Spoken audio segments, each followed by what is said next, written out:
My name's Diane Smyth. I'm the editor of the British Journal of Photography. I'm also editor of the Photoworks Annual. I work with Amin at Photoworks. And I teach as well at London College of Communications. We're here to talk about power and fragility in the photobook. We have three very interesting artists to speak with. Unfortunately, Arco Dato couldn't come. His flight was due to come via Doha, so he's unable to be with us. However, on the plus side, that means that we have Nikita Teryoshin with us. I'm going to introduce each of the artists, then we're going to speak for like an hour, and then we have some time at the end for questions. So I hope that you will have lots of questions to ask. So first of all, Nikita at the far end there. I was going to say with the hat, but with the white hat. Yeah. Born in Leningrad, Nikita Teryoshin moved to Dortmund at the age of 13 and studied photography at the University of Applied Science. Teryoshin has published several books and zines, including the photobook Nothing Personal, The Back Office of War, which he published in 2024 with Ghost. He also runs his own publishing company, Poo-Poo Publishing. Poo-Poo Publishing, through which he self-publishes his work. In the middle we have Lina Scheynius, who was born in Sweden and is now based between London and Sweden. Lina has an exhibition here, actually, which you will have come through to come to this room, so you'll know her work a bit already. She makes intimate diaristic work, which often deliberately eludes an evidentiary documentary style. Lina has exhibited her work all over the world and has also published 19 photobooks. She has a wide social media following, but has also faced censorship and bans from Instagram. And to my right is Amin Yousefi. Amin was born in Iran and is now based in London. He holds a master's in photography from the University of Westminster and is assistant curator and P+ editor at Photoworks, an arts-funded UK charity. In his own practice, he examines how photography is used by the state and how it may be subverted. He is publishing his first book this year. So first of all, I thought there's some really interesting sort of overlaps and also differences between your work. So Nikita, I love the fact that your book is called Nothing Personal, and then Lina's work is really personal. So I thought, first of all, could you talk to us a bit about your project, Nothing Personal? Because you've published it, but you're still working on it now. So the project started 2016 after I visited a hunting fair, which was called Jagd und Hund, Hunt and Dog, actually in Dortmund next to my university, because I was more interested in the relationship between animals and humans, which is of course not equal. And there I saw how people of all ages are attracted by guns and produced a small series, Sons and Guns. Back then I started to not showing faces because obviously you can't, it's not a good idea to show children with guns in Germany. And then I decided to continue at like professional arms fairs and went first to Poland and was really surprised what's actually going on there, because usually you see war on the media from the conflict zones, but basically never see what's happening before, because the arms have to be produced and presented and marketed. And so I decided to continue in other countries, and after an exhibition in 2017 in Strasbourg in France, someone came to me and told me, "Oh, it looks like the back office of war." So it became like a subtitle of the project. And nothing personal, of course, just because nothing personal, just business.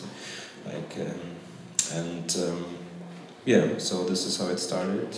So the idea that it's the back office of war is really interesting, because on the one hand it's behind the scenes, but then on the other hand this is where companies market themselves, so they try to present a certain image. So with your photography, are you sort of looking at the image they present, or are you trying to subvert the image that they present of themselves? Of course, I try to find my own language, and first of all, I never show the faces, not because I want to protect the arms dealers, but just to concentrate on the system. For example, you mentioned the marketing thing, and first of all, I also have to think about the slogans the company are using. For example, engineered for life, or Kalashnikov actually had the slogan in Moscow, 70 years defending peace, so it's quite Orwellish. But on the other hand, when it goes maybe more inside the business, it's also, for example, by Saab, which we know more like from cars, Swedish, nice design Swedish cars. Swedish cars, you should know it. It's actually my hometown, the base of Saab. Yeah, that's nice coincidence. So they, at some point, they actually stopped producing cars, and their slogans back in the day, I think like 10 years ago, 15 years ago, was see first, kill first, because they actually producing jet fighters and Gripen, and then they got a bit like shitstorm from the media and from the press and stopped using this, but it's happens a lot. It's an interesting slogan though, isn't it? See first, kill first, shoot first, kill first. See first, kill first. Because in one of your earlier projects you were photographing zoos, but in your accompanying text you write quite a lot about the hierarchies of vision, so who it is who's looking, and who it is that is seen as well. So is that something that you're thinking about in relation to all of the work that you shoot? Actually, I started the zoo project 2022, and I realized that actually the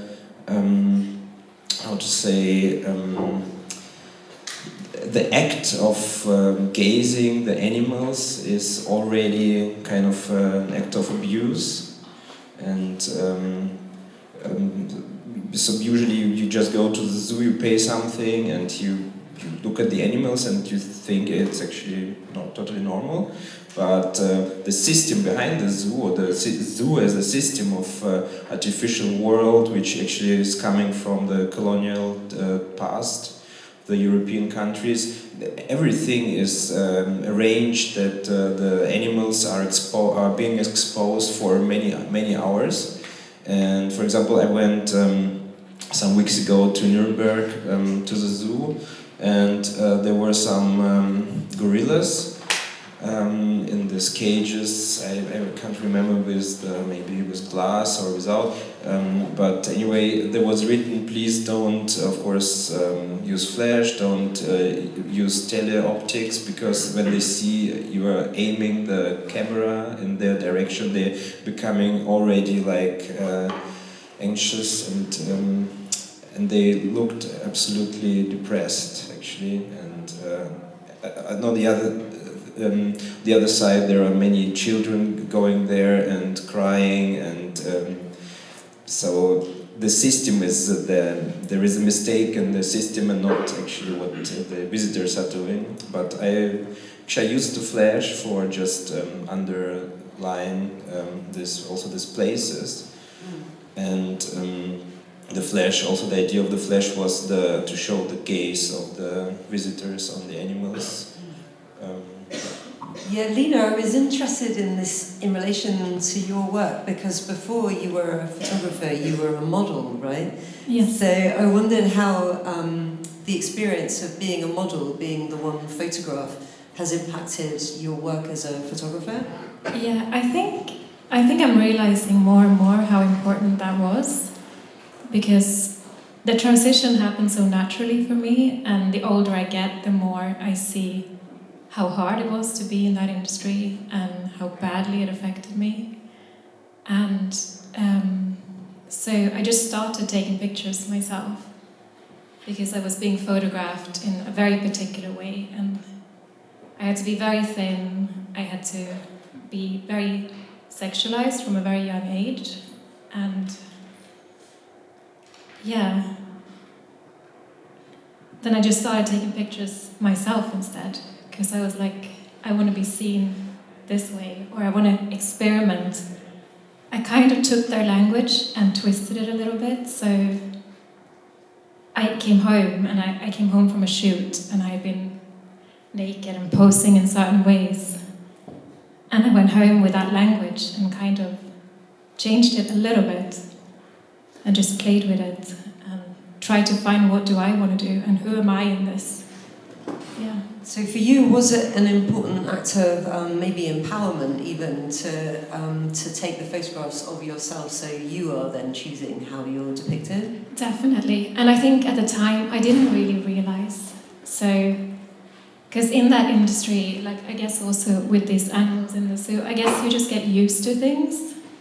And you start so young and you have no idea, like, is this normal? And there are all these adults around you and they act like everything is normal. And yeah, yes.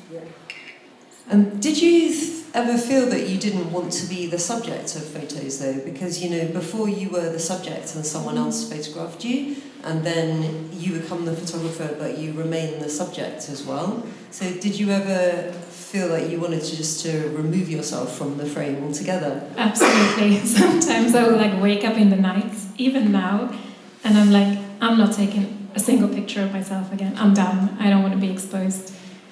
And I don't know, I can't tell if that's a healthy reaction yet, or if that's, or if it's not. I know my work is really important, so I don't want to stop. At the same time, I don't know if the person might feel better to not be doing it. Yeah. That's interesting. So do you feel there's almost like a compulsive aspect of why you want to do it? Definitely, but I think with most artists are kind of very compulsive. Yeah. Yeah. So. And I was interested as well because lots of your books and self-published books are titled just diary and then a year. So I keep a diary that I write, but it's mostly just when I'm annoyed with my partner because he hasn't emptied the dishwasher, and so I wouldn't publish my diary. So I was interested in why you want to take that personal work and make it public. Yeah, wait, I missed something that you said about you were annoyed with your partner. And when he doesn't empty the dishwasher. Oh, okay. When I write down my anger, basically, instead of having a fight. Yeah, I think a diary, I have a written diary as well, which I also recently released, Diary of an Ending. It just came out. And that was about a breakup, and I was very annoyed with my ex-partner. It was not about a dishwasher, he'd been much worse. What was your question, actually? Why you want to make a diary public? You know that Nan Goldin famously had a written diary that she keeps private, but then she describes her photograph as the diary she makes public. Yeah, I think I lived like that for a long time, and then I don't know why I have this tendency to want to expose myself, but I think it's really important to be vulnerable, and I'm not naturally, like this is kind of hard for me to sit here and talk about this. I'm not naturally that, I don't expose myself that much as my personal self, but then there's a version of me that I want to be, which is kind of the artist that is open to exposing herself. And I love this kind of work from other people, so I push myself to do it. And yeah, so I've released the written diary now as well, which was the hardest thing I've ever done. Yeah. So do you think it's a sort of is maybe also a question of which are the narratives that we hear in society? So, we can hear like one narrative of war, or Nikita can go to an arms fair and show us like a different face of it, or there can be like, our public selves, but then there's the intimate narratives, which we all experience actually, but like that you choose to make public too. Yeah, but I have a close friend who said that I still keep my intimacy because that's outside the frame. And I've carried this with me. I find it very interesting. So we title the show Intimacies Now, but I don't know if it really is intimate once it's up on a wall. So I find that interesting to think about as well. Yeah. So Amin, your work has been predominantly with, state photography, especially in Iran. So the kinds of pictures that the government makes, and then either they make it public or, it's found somehow. So, I suppose like issues of power and official narratives are like key to your work as well. Yeah. So what's the question? It's like. Is it sort of deliberate attempt on your part to subvert, the official narratives? So for example, in your new project, so Amin's making a new work which is working with. Correct me if I'm wrong here. It's like a textbook given to kids in school in Iran, a sort of a military training actually. But you're going through those images and those books and sort of questioning those images. Yeah, so I think mainly for that project, Defensive Readiness, that's the name of the textbook we had when we were 14. So the images is working. I'm very interested in how photography function out of the context of the art for public, and especially how state is using the medium for their kind of like, I think in Iran and for the propaganda machine, and how that kind of like the medium affects the citizen. So I was working through the book. For me, it's like very personal, and at the same time, it has like a collective memory for actually everyone.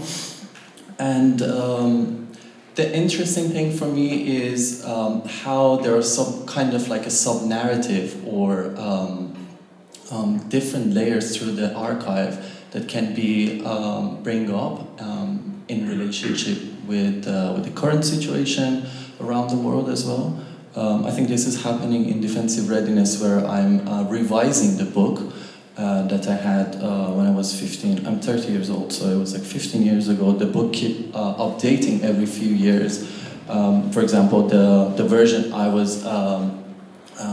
had in school was more about. It was before the social media, so it was like still about like the physical military drill. The new version, when I was like looking at it, is more about social media. So it's like talking about TikTok, Instagram, Facebook, and how this kind of like threat is coming through the citizen, and how we can protect ourselves through the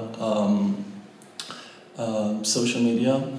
And so I was like, my idea was like, how can I, that version I had, to correct it and revise it and offer it back, not to the student, but to the government. So, because there was like a very interesting paragraph at the end of the book saying, dear student, parents, guardian, if you have any revision, correction, please send it to this email address or PO box. So my idea was to correct it and send it back to them. That's like a kind of like a recent project. I'm still working on it, and the core idea was so the book itself talking about discipline and harsh discipline, and but the images has so many error in terms of like technical. So the white balance is different. There's like a series of 10 images to show the military drill, but each of them has different white balance, different framing, exposure. So I'm correcting those. And also the student in the photographs, the person in the photographs are a student in the same age as you studying the book, and they don't know the military drills, so they don't do it correctly. So I'm recreating it with 3D modeling and 3D scanning myself. So each scan takes like 200 images, and I have to stand in that position, and I'm kind of like offering a very accurate, with like a very harsh discipline that they want, because the book is describing it in a text format, to kind of like update that version and bring it back to them.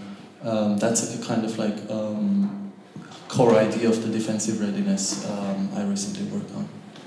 And did you feel like when you were in school that you had questions about this book, or you know, like you're only 14, 15 and you're given this book by the people who are in charge, like your teachers and the government. So did it take you a while to question the kinds of imagery that you were being given and like the ideology of the book? No, I think it was like, it was very exciting. I think if you tell a 14-year-old boy that we're gonna teach you this book about how to defend yourself, and at the end of the course you will have an actual AK and you can go and shoot with it in a military site, they're getting excited. And it was like very exciting for us because we see the images of the same boys as us in the book with guns and doing the military. So we were like, oh, we're gonna do that as well. So it was like a very, because it's a very important year especially for boys, 14, 15, and it was at the same time we playing video games, these shooting video games, and then there was like an actual gun. So it was like, I think it was like more of like the excitement for boys, because they teach the book to girls as well, but they don't go to the military side. Just boys have the access to the military side and shooting the gun. So when was it you started to have like more questions about this book and how come you were given it? Was it when you were older or when you moved to another country as well? So for me, it started when I was like working on the previous project, Dazzle. I was interested how in like a main narrative of the photograph, there are some different relationship between the photograph person and the photographer, and how these images, which was the image of the revolution in '79, there are some different concepts as well within the relationship of revolutionaries and model for a photograph. So I was thinking about the idea of what was my first interaction with Photobook when I was younger, and that was basically the first Photobook I saw in my life. I was 14. There was no access to like art Photobook, and between all the math and physics and chemistry textbook, this one was like very visual.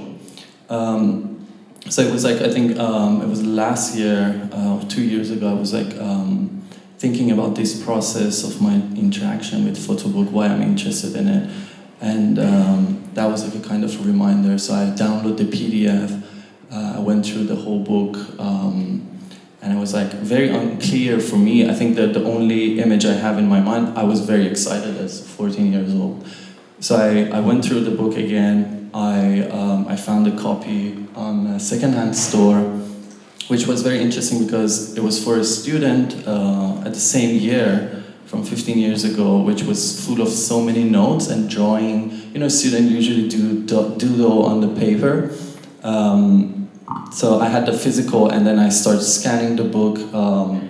And scanning was very interesting for me because when you're working with archive, everything starts with looking at the images, and then if you have physical material, you want to make it in digital. And when I started scanning, I was reading every single page, how the book working, and the book called Defensive Readiness, and is a start with this kind of a statement that we never impose war. The war was always imposed to us, and this book is about how to defend yourself. But the narrative is interesting because it starts with some illustration of hunting between animals, how animals hunt each other. So this is some sort of things exist in the nature. And from that kind of very soft explanation of defend, the book goes towards like military drill and explaining how to protect yourself in chemical, nuclear attack. And then at the ending, the book ends with 3 images of a young boy holding an AK and aiming at the target to shoot. So within that kind of like defending ideology that the book has, it ends up with a very aggressive photograph of shooting as well. So yeah, that was like very kind of like a processing of what I was like imposed. And the more interesting thing is when I'm talking to people, to my friends right now in Iran, so some people are like panicking, people scared within the bombing. I was talking with my brother last night at like 2 a.m. He called me and he was like, there was like a bomb near our place, and he was like really scared as like he's 25 years old. And I was thinking again about the book. The book was about how to prepare yourself for threat, how to defend yourself, how to not panic, how the body should be kind of like prepared for this form of situation. But it doesn't really work as well. So that was like also for me interesting, how they pushing people to have this form of discipline, preparedness against like this threat. But again, it doesn't really kind of like convey or like kind of like function for people, because the government, the state is like proposing this as for 14 years old, and they have like a different kind of like interaction with book and understanding of the book. It's interesting that you said as well that later editions of the book talk about social media and like the flow of images online. And also, you know, in Iran there's been various like internet shutdowns as well. So I wondered, because Lina, your images have also been censored on Instagram. So there's kind of, you know, the idea that we might be able to have a free flow of images, but then on the other hand, images can be quite easily disrupted as well. Where am I going with this thought? So Lina, like you mentioned earlier that one of the reasons that you like to do exhibitions and publish books is that you can't control the flow of your images online actually. So what seems like a public space, the internet actually isn't a public space. Yeah, definitely. And I think because I started out, I've been doing this quite a long time, and I started on a platform called Flickr. And it was really very, very open, you could post basically whatever you wanted, and you could yourself, if it was a bit pornographic, you could put a filter yourself.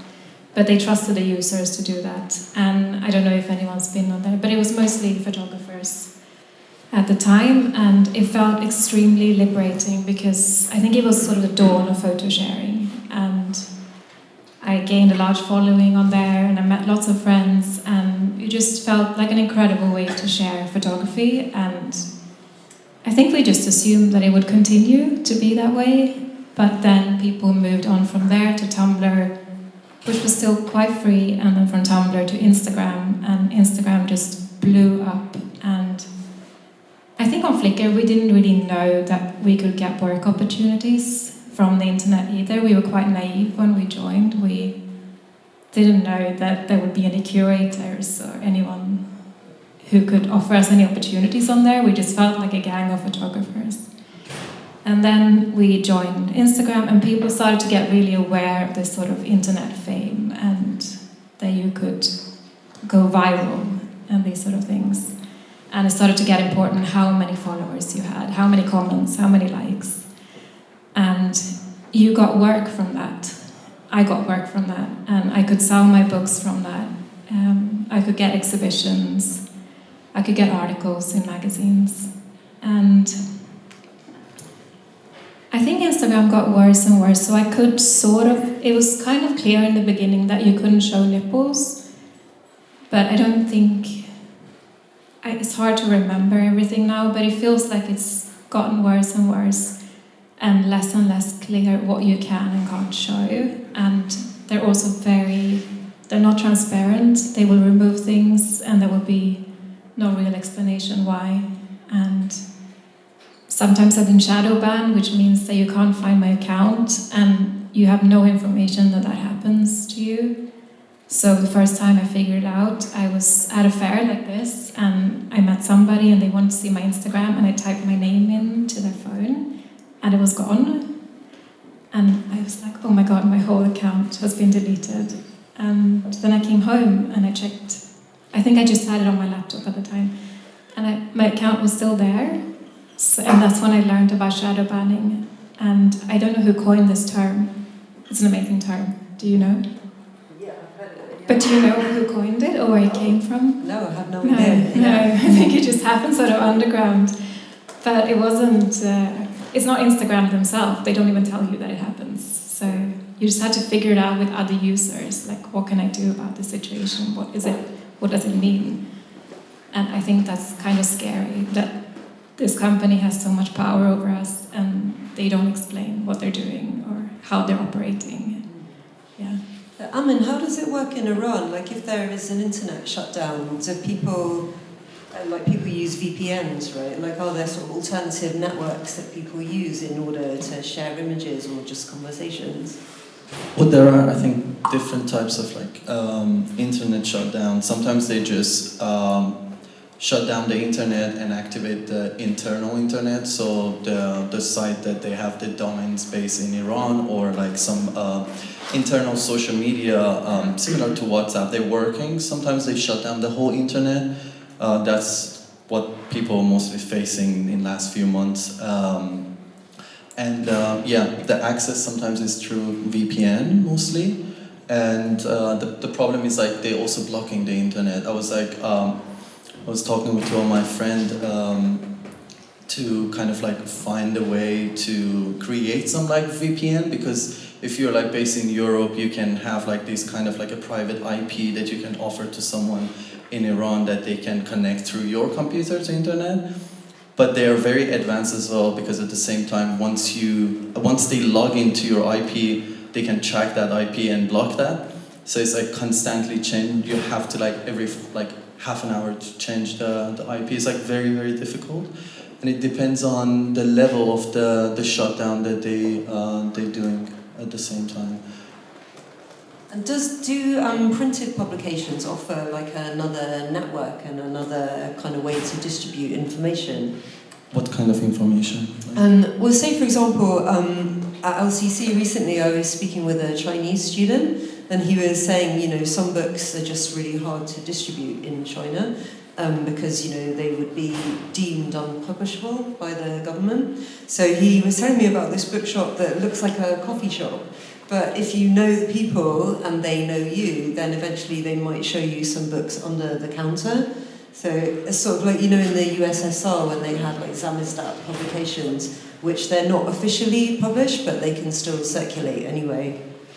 Well, I think the main thing is importing photobook or art book is very difficult in Iran. It depends on the content. So they're checking the content of the book. You can distribute the book that published in Europe or in state in Iran.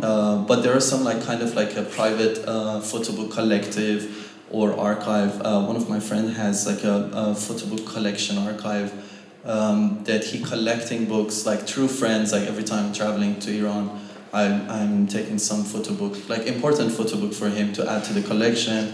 And he has this kind of a private event or semi-public event book fair that he showing the book. I was talking to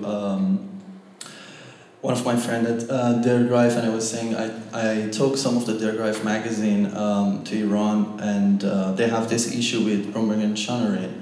And I mean the content is it's quite difficult to show, and he was saying I was risking to show that issue of Der Drive magazine, but it was very interesting that how people will react, the visitor, to see the book, but at the same time there is a huge risk of it's not a relic, but it's at the same time it's easy to as an individual to take those books there, but you can really kind of have it in a public library or public spaces. And in terms of the book publishing, there is again it's difficult. You need permission when you're publishing a book, so the content check, the same as film, cinema, exhibition, photography exhibition, any form of art. When you're presenting, there should be a presentation. There should be a presentation to the council, and then if they want, they can give the permission. But I think the resistant part of this process is that how you present your work, even if it's, I know so many artists work with a political concept in their work, but they present the work for getting the permission in a different way. So it's kind of this form of smart resistance to get the permission, then they show the work. And it's also, again, in past it's very difficult, and it's different, depends on what kind of party is in power. Sometimes it's they're more relaxed, sometimes more harsh. It depends what kind of party is also are in charge at the moment. And Nikita, this makes me think of your work actually, because you've shot in arms fairs, like not super flattering images of people who are very wealthy and very powerful, and like also you have a project at the moment about German political parties, but not the official view, like the kind of to the side view. So have you ever had pressure to not show those images? I can't remember. I mean, maybe during the party conventions, sometimes after 2022, the security reasons, maybe. So the bodyguards and securities are a bit tough to photographers, in my opinion. But sometimes they just stay in your way. Where you think why there is enough space, but it's somehow also I think about power and to demonstrate what's going on here. But I was still lucky that I didn't get so many or any problems with publishing. On the other hand, I realized that actually the arms fairs also they are officially called defense fairs. Which is, I think, fits also your topic a bit. So everyone wants to defend himself, and at the end we have many wars. Yeah. I was also interested though that you've published a photo book with Goss and you self-published as well. Maybe I don't really believe in the golden age of photojournalism, as particular people published the newspapers in the 60s, 70s. But even still, maybe in the past this kind of work would have been published in newspapers and magazines, like more mainstream media. So do you feel that you have to do it yourself in order to be able to publish your work, that there isn't that kind of circulation by the newspapers anymore? Well, when I started the project in 2016, it has been already published a couple of times online, even like Vice and Daily Mail and other outlets, and it's like that. So I realized, okay, it seems to be interesting also to the audience. And then I kept it more for myself and didn't go out with it, and just looking for maybe some financial support. And when we started then to promote the book, of course, unfortunately, somehow the timing was quite good because the world goes more and more crazy, and this topic became quite huge, one of the biggest now, and so it has been published really a lot. And nowadays, even picture editors call me or ask me for like certain arms models of tanks or air defense, and also before, because basically when I started the project, I wasn't that interested in the models of the arms, but more in just the idea of how we are selling arms as vacuum cleaners, and also more in the visual aspects. And when I have been working on a book, I wanted to get also more to give more information to the readers. So I wrote captions with a file checker.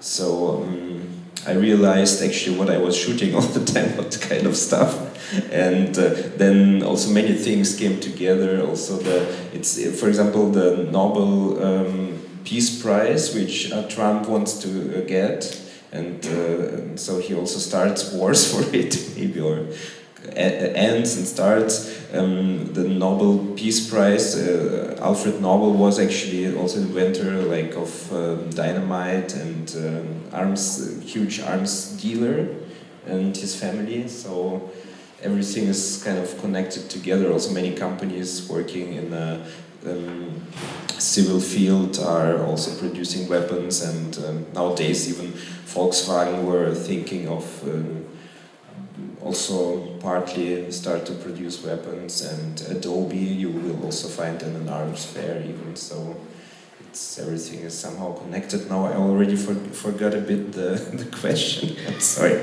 Well, I was wondering about the self-publishing that you do. So is it important to you that you keep that control, that you are able to just publish what you want to publish? Yeah, this is how it started during pandemics. I realized, for example, I was shooting one project about a wine fair on assignment for a German magazine, and I forgot this book. It's a shame. It's called Wine Card, and I mean during pandemics there were not so much to do, and so I decided to self-publish a little zine, somehow which looks like a cheesy menu of a wine restaurant. And because I shoot at the wine fair, the wine tasting where people dressing really fancy are spitting out the expensive wine because they can't drink everything. Of course, if I would go there, I would also maybe drink all I'm tasting, but they're professionals, so they spit most of the wines out, and I think they can test up to 70 wines a day. And somehow I was, maybe because I was on assignment, I just flashed them in the face, and you see this wine like frozen in the air, and then I made this wine card, fake wine card with all this spitting people, and I sold directly 150 copies, and then the second edition the same amount, and I realized, wow, it's so nice to have this possibility just to know what to get an idea and to publish what you want to publish. And because before, of course, if you work on assignment, most of the time you send the pictures, and then the pictures which are published are usually not your favorites, of course, even maybe less you want. Yeah, but anyway, I think this is a nice way to show the pictures, and if it's on paper, it's of course it's different than you publish it on Instagram, as you mentioned. I actually also started on Flickr, and I'm still there. Because our collective, Burn My Eye, we have this photo of the month, and we upload still there the pictures. So, but of course not so much happening there nowadays, unfortunately, because I think it's a shame, because on Instagram you see the pictures just small size, of course, and then the like portrait format works better because you can show more directly. But for photography, it's a good question if it's what kind of development it is. Maybe not the best. But on the other hand, the idea to publish books is, I think also Martin Pars had some point that you wouldn't throw away a photo book. It's there, it's kind of an object, so it ends up somewhere, but usually not in the trash, in the best way. And yeah, so it's kind of a way to bring your pictures into the world and communicate. I guess I'm interested in this idea of like, how do we create and circulate counter narratives? Because without being too depressing, it seems like maybe all of us in this room will be the people who want to create counter narratives going forwards, where it seems like we're heading in Europe at the moment. But like, is there a danger? Like, say for example, when I came yesterday at the passport control at Berlin, they said, "Oh, why are you coming to Germany?" And I said, "Oh, I'm going to a Photobook festival in Leipzig." And the guy in the office is like, "Oh, wow, really? What's that?" Like, so it's really great it exists, and it's great that we all know about these things, and you know, we can create alternative narratives and we can distribute them. But then does that keep those stories really small? So how do we manage to, you know, go bigger so that other people also hear the counter narratives? Yeah. Yeah, I think I have like more. They asked me more questions about why I'm visiting Germany, but I think it's like I have always like this like conversation. I'm gonna write a book eventually, because every time I'm traveling, there's like a 10 minutes conversation, and compared with other people where they just go one question, stamp, and go.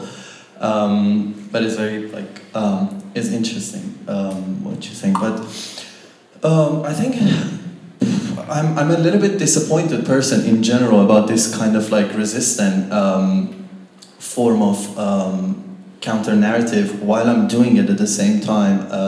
But I think Photobook is a form of is a very democratic way that you can circulate a project. The whole project is in one platform. It's very, like, in compared with the artwork, it's very cheap, it's read differently, but I'm always like questioning myself, who are the audience for a specific book when I'm looking at the Photobook? Is it going to people from like outside of our circle in their library? Will they read the text? When my friends like publishing the book, I'm asking where they like distribute the book, what kind of library, and that's why I'm like always questioning myself and in general the books I'm seeing. I'm not sure, if I be honest. When I have exhibitions, sometimes there are some interesting conversation with individuals who coming not from the art world, but they have like some interesting comment. But not really, I'm not that hopeful, but I feel like keeping the community that we have is still important. Whether if we have like, people here, if we have like one friend not from the art world book community and is here, that's also important. I think these are small steps we can take, and that kind of can be valuable.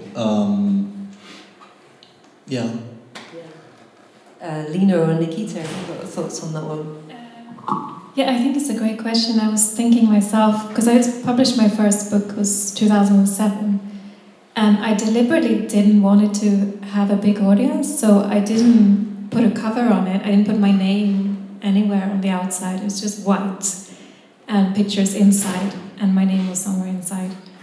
And I didn't want it to be in bookshops. I just wanted it to be for the Flickr audience, or the people that I had met online that I thought might want to have a physical object. And I don't know if that's because I'm not sure why I made that decision. Yeah. I don't think afterwards, because now I've made so many photo books, I don't think people come to my work through the photo books. I think it's people who already know the work will then buy a photo book. So I think for them to be the only thing, the work would stay very, very small. Yeah. What's been your? In my case, I was thinking of nothing personal, and actually the way when you show the pictures on Instagram, because I'm also coming like from street photography, so many pictures could just be like a nice decisive moment maybe, so you don't even think about the topic. So I think with a photo book or with a zine you get all the context together, and it's easier just to tell the story than just by some pictures which get more likes on Instagram, but basically they don't stand maybe 100% for the project. So it's I think it's an important way to keep also control on the context of the projects. It was also David Campany once told us that he has this book Open Road, which is about the photographer who document American road in their photograph. It's a collective of book, and he was saying that he has the book launch in a bookshop in London, in a very big kind of like bookshop, and so he went to the book signing, to the book launch, and he found out the book is in culture and travel section of the bookshop, not the art and photography. And he was like kind of like asking the person in charge that like why the book is here and not in photography. This is like an art photography book, and the bookshop was telling him like, actually we're selling more book in travel section of your book rather than in art. So I think it's also like, again, is important like how we kind of like presenting it, because still I feel like most of my audience usually are people who already like know the work. Like when we have exhibitions, just again I think most of my visitors are people who already knows the work before that they attend. But these are, I think, like also like can be small changes. I'm not sure if I'm making a work about like the revolution in 79 Iran? Should it be in history section because the book is mostly about photographs and it's a photo book. But these are also, I think, the way that you can like expand the audience, especially within the photo book as well. Yeah, I suppose actually thinking about my magazine, the British Journal of Photography, we do this like competition once a year where we invite people to send photographs of people in the UK. So that can be anyone who happens to be in the UK. And, you know, it's a very multicultural view of the UK. And then those images are shown in advertising, you know, digital billboards across the country. And the images have to fit with the parameters of the advertising screen people. So, for example, you can't show anyone smoking, you can't show people eating junk food, there's like various parameters. But the thing that we really like about this project is that it's our little piece of propaganda on the streets of the UK to show like a really positive, hopeful version of a multicultural UK. And then often it ends up being in like a tabloid newspaper, and they say like, oh, what a nightmare vision this is of the UK. But we also really like that as well, because then, you know, who are the people that really we want to talk to about multiculturalism? It isn't necessarily the photo people who are already multicultural, it's the people who read the Daily Mail or the other tabloids who actually don't like it. So we feel it's more positive to try to reach those people actually. So yeah. Anyway, that's my little bit. Well, I'm finishing a little bit early for questions, but there's loads of you, so I'm sure there's loads of questions too. You can question our narrative as well. That's like the whole, yeah. Can I ask a question? Yeah. I have a question to you. So I haven't seen I like this wine thing that you were talking about, and I just like, how do you do it? Like practically, do you ask permission first? How does it work when you walk into a place like this? Yeah, it depends. So I think in the wine fair I mostly just took the pictures, but also for some close-ups I asked for permission. But I was trying to go some years after, and it's really hard to get into this mode to shoot people while they are spitting out. So maybe it's just because you are, as I mentioned, you're on assignment and you think it's something really important you're doing, and so you get you can just go for it. I remember now. I think I also tasted some wine before, so it was basically much easier to take these pictures. Yeah. Well, actually, it's something that we didn't talk about, but it was something that I was thinking about when I was getting ready for this discussion, is that, you know, something that you have written about, actually, Nikita, like the camera itself and the kind of visual regime that is set up with photography as well. So, you know, just as much as like the zoo is set up for we look at the animals, we don't think about they're looking at us. But photography is exactly that as well. And like even this structure that we're in now, it's like we're kind of the ones speaking and like you guys are watching us. So this kind of hierarchy is quite prevalent in our society. But like, is it something that's difficult to overcome? Like, how do you overcome that kind of hierarchy when it's built into the medium of photography itself? It was quite a difficult question. I think I didn't understand maybe the half of it. Maybe you can give an example or something. I mean, in my work, I think I just maybe I can show just one picture of Friedrich Merz. Which is maybe a good example from, if I got you right, but I will need a second to find it. Okay. Should I try to answer your question? Yeah. Well, you might have an interesting perspective because you've been on both sides of the camera, so you know about this hierarchy very well. Yeah, God. I really struggle to photograph other people, and I think it's getting harder and harder because people are becoming more and more in control of their own image and more aware that it can spread to anywhere basically and affect maybe their work, their family. So I think people are getting more and more scared of cameras, and maybe rightfully so. Definitely rightfully so in most instances. And the kind of work that I do, it's been quite a challenge to navigate this, because I want to be really respectful, I always want to have consent, and the work is so intimate, so for me this is so important.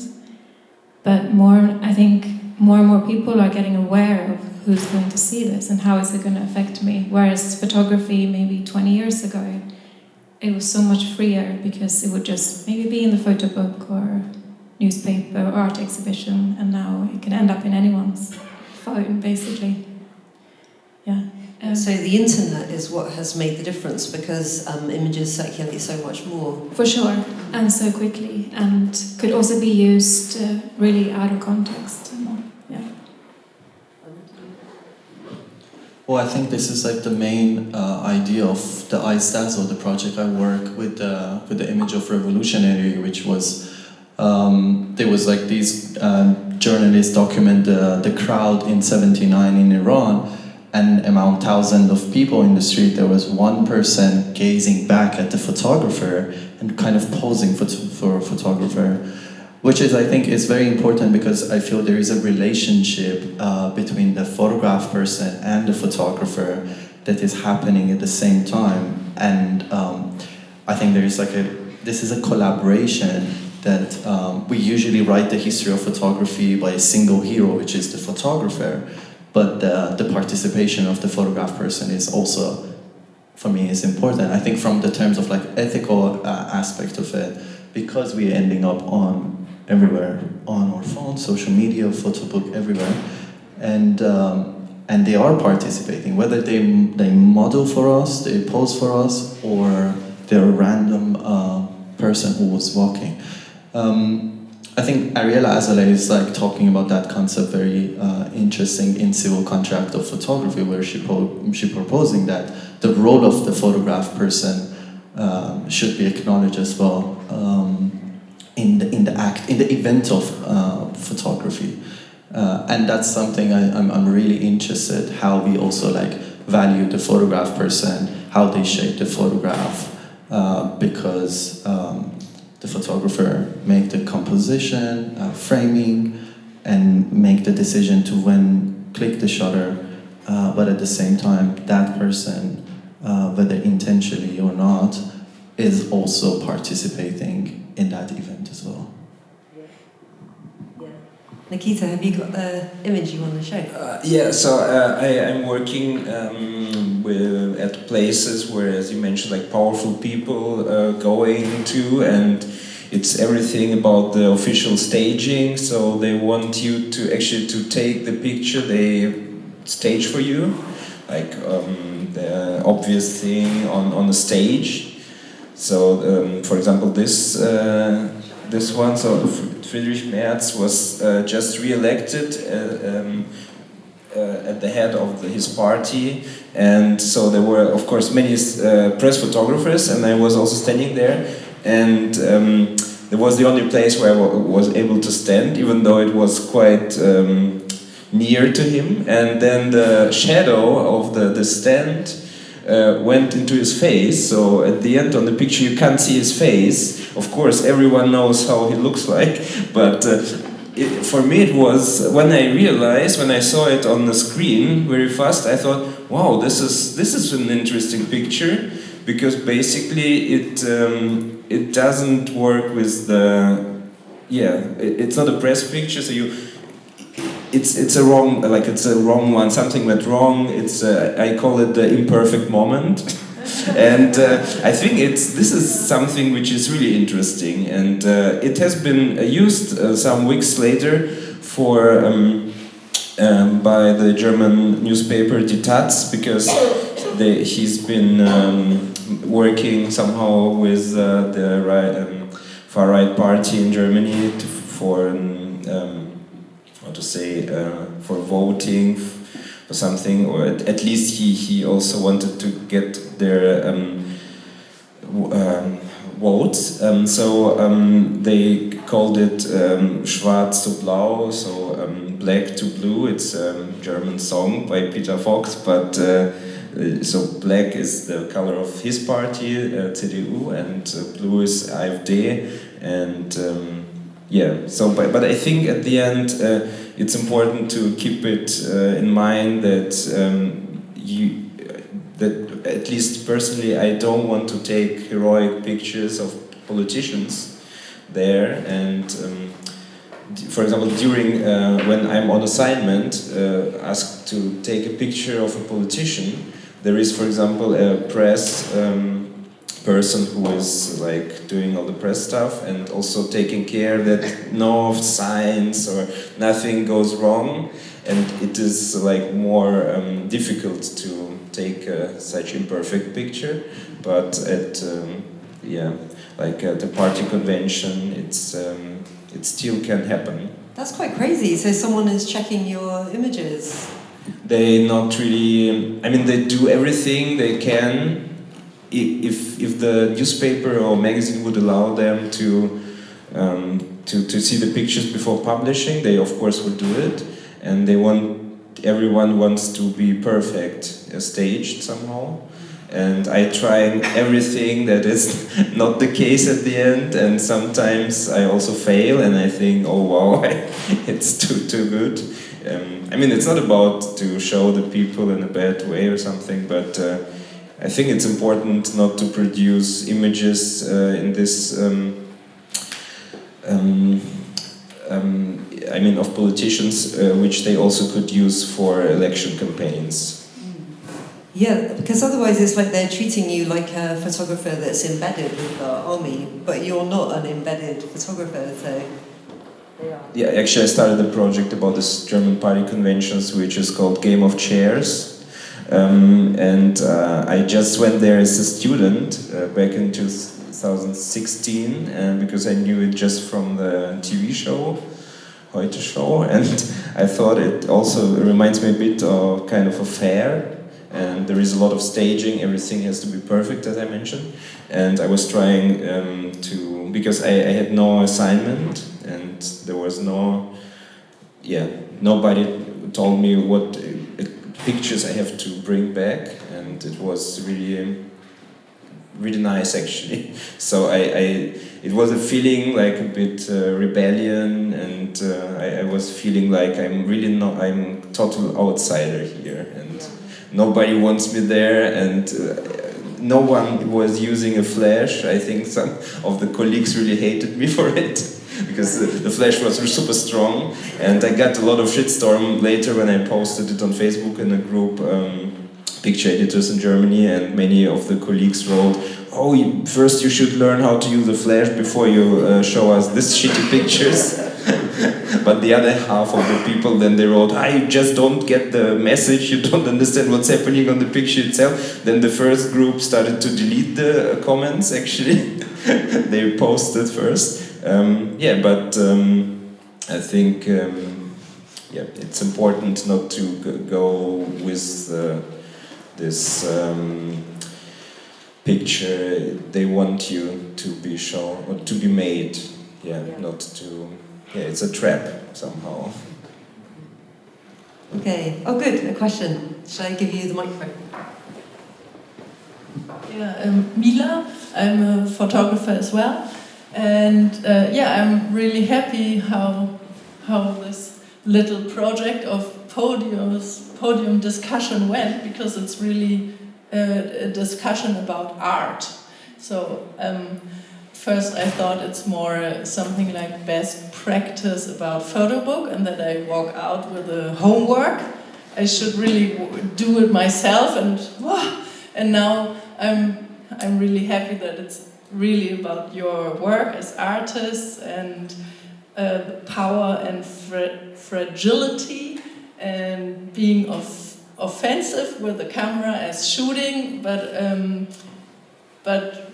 artwork as defensive, or personal artwork, and the way you work, and how these three totally different ideas of projects come together, and you can connect, and it's really interesting. Also, I think I don't know your work, but I want to get to know your work, and it's a little bit like reading a theater critic, and you like to read the theater critic back in these old magazines, and you're never going to go to watch this theater play, but you were happy that it's a nice article, and here it's also so interesting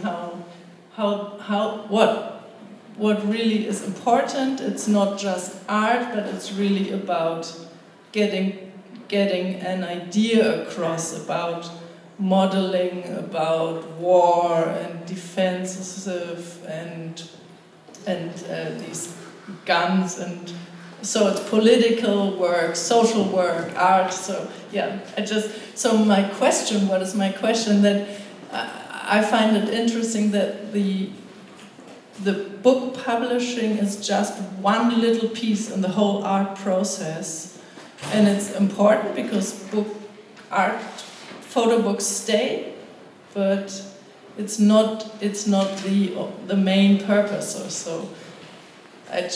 My question would be maybe if you can decide what do you wish. So do you wish that Flickr and new internet stuff comes, or do you wish for prizes, or do you wish for more? So now you play the game, you do your art, you do exhibitions, you do photo thing, you do internet, this, and what is the wish, in which direction it goes?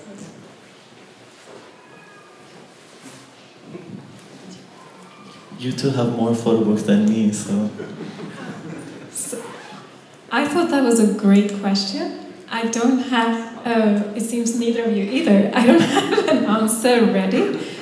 I guess I dream about a better world. I guess we all do. I don't know. Do you have something? No, I don't know. I think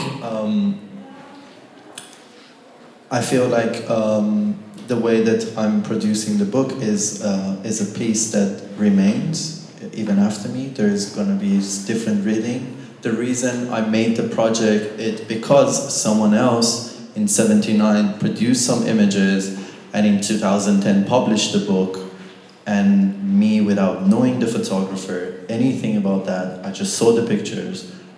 Something came to my mind about this relationship, and I started working on a new project based on that book. So I think this is like a kind of like a piece you leave out, and you don't know what's the destiny of that piece.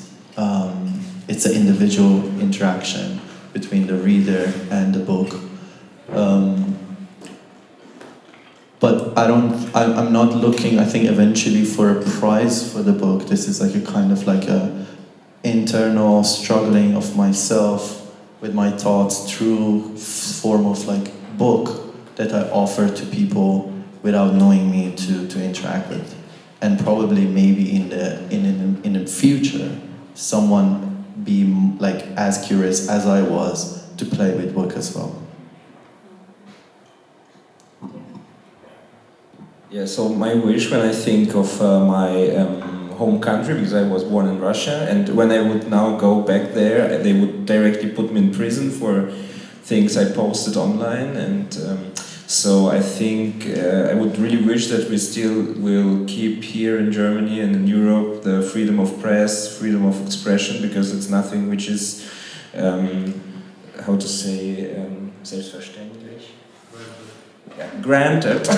It's not granted. Yeah, and I think it's super. And because I've been working like this for years, and I also not every time thinking that it's is it normal or not. I just like this, and it's nice. So I can go to the party convention, take pictures they don't like, publish them, get money for it, even make a book, and this is what my comment on maybe politics or taking pictures which are maybe less seen and published.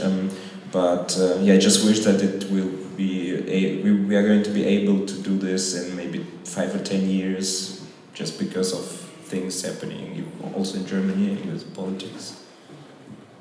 Yeah. Are there any other questions? Okay, well maybe if some people don't want to ask questions like in front of everyone else, you can always come and talk to us individually afterwards.